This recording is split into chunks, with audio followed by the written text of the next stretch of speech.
Cuanto más pensaba en aquello, más consciente era de que la epidemia debía haber golpeado con más fuerza cuanto más avanzado era el país donde había aterrizado.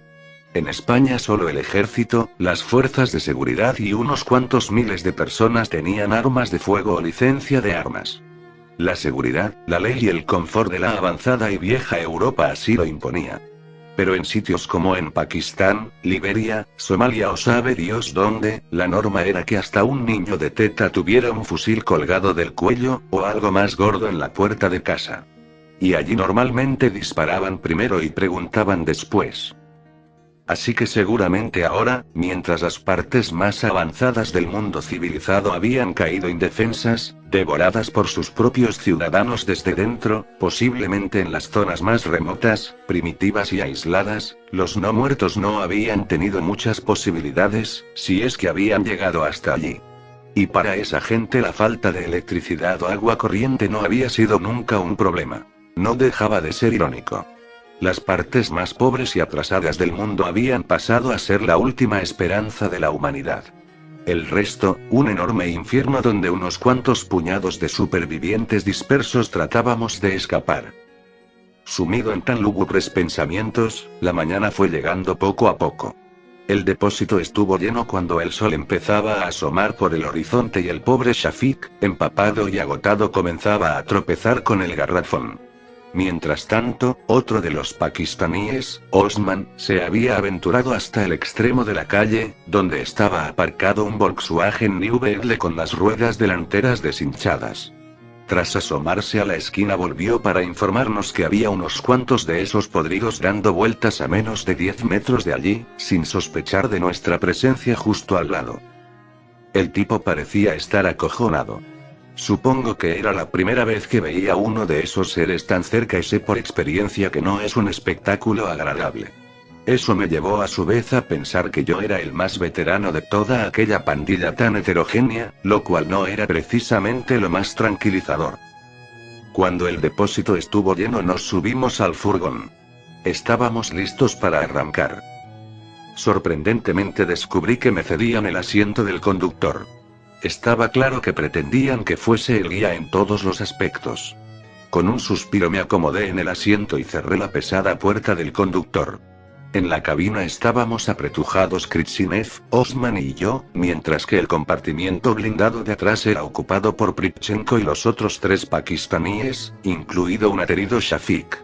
Coloqué el asiento y los espejos y tras encomendarme a todo lo que se me pasó por la cabeza giré la llave de contacto. Ni siquiera sonó el motor de arranque. Volví a intentarlo. Nada. Y otra vez. Tampoco. La cara de Kritsinev era un poema, y supongo que la mía no debía estar muy lejos. Me recosté en el asiento, pensando a toda velocidad qué demonios podía estar pasando. Mi mirada recorría febrilmente el panel del furgón buscando algo que me orientase. Súbitamente mi mirada se posó en el interruptor de las luces. Estaba en posición de encendido. Mierda. Pues claro. El tipo que había salido por piernas no solo había dejado el motor en marcha, además había dejado las luces puestas. El furgón estuvo en marcha y con las luces encendidas durante semanas, hasta que la batería también se agotó. Me imaginaba la escena, aquella calle completamente a oscuras, con las luces de los faros como única iluminación, cada vez más amarillentas y parpadeantes, a medida que la batería se agotaba y cientos de no muertos rodeando aquel furgón abandonado, camino del punto seguro. Era evidente que había que hacer algo. Mi mirada se posó en el Volkswagen del extremo de la calle. Era un coche de menos de 3 años. Aquel trasto tenía que tener una batería aún en buen estado.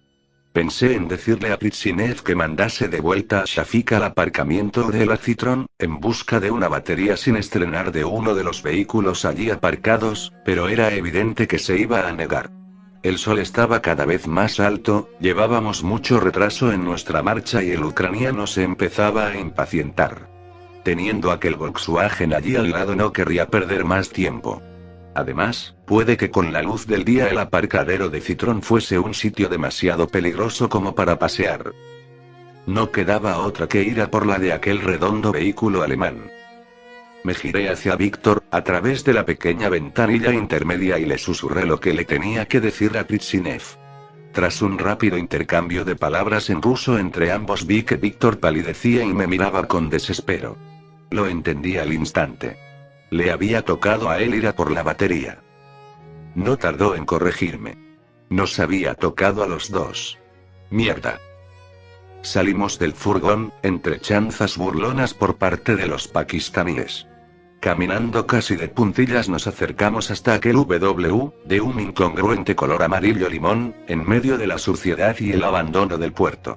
Estaba aparcado justo al final de la calle, cerca de la esquina de la tapia. Asomando con cautela la cabeza por la esquina pude ver a media docena de esos seres situados en diversos puntos de la calzada, como si estuviesen sumidos en un estado de trance. Quizás estuviesen durmiendo. No lo sé. Lo único que estaba claro es que estaban cerca de nosotros. Muy cerca.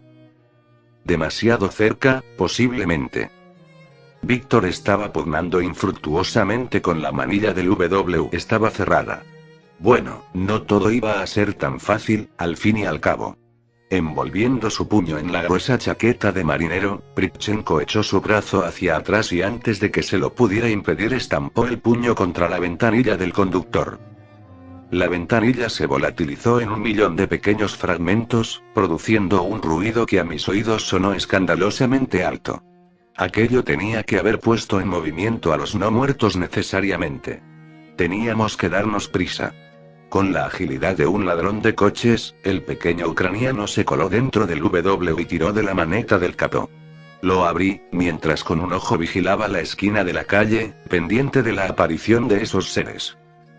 La batería estaba en el lateral derecho, con un enorme manojo de cables asomando por encima de ella. Empecé a trastear con ella, pero los enganches resbalaban una y otra vez en mis dedos sudorosos. Pripchenko a mi lado me miraba, expectante, mientras desde el furgón los pakistaníes, rodilla en tierra, contemplaban relajadamente el espectáculo. Cuando por enésima vez se me escapó el pequeño conector de cobre de las manos, Víctor Pripchenko perdió la paciencia. Con suavidad me apartó y se inclinó sobre la batería.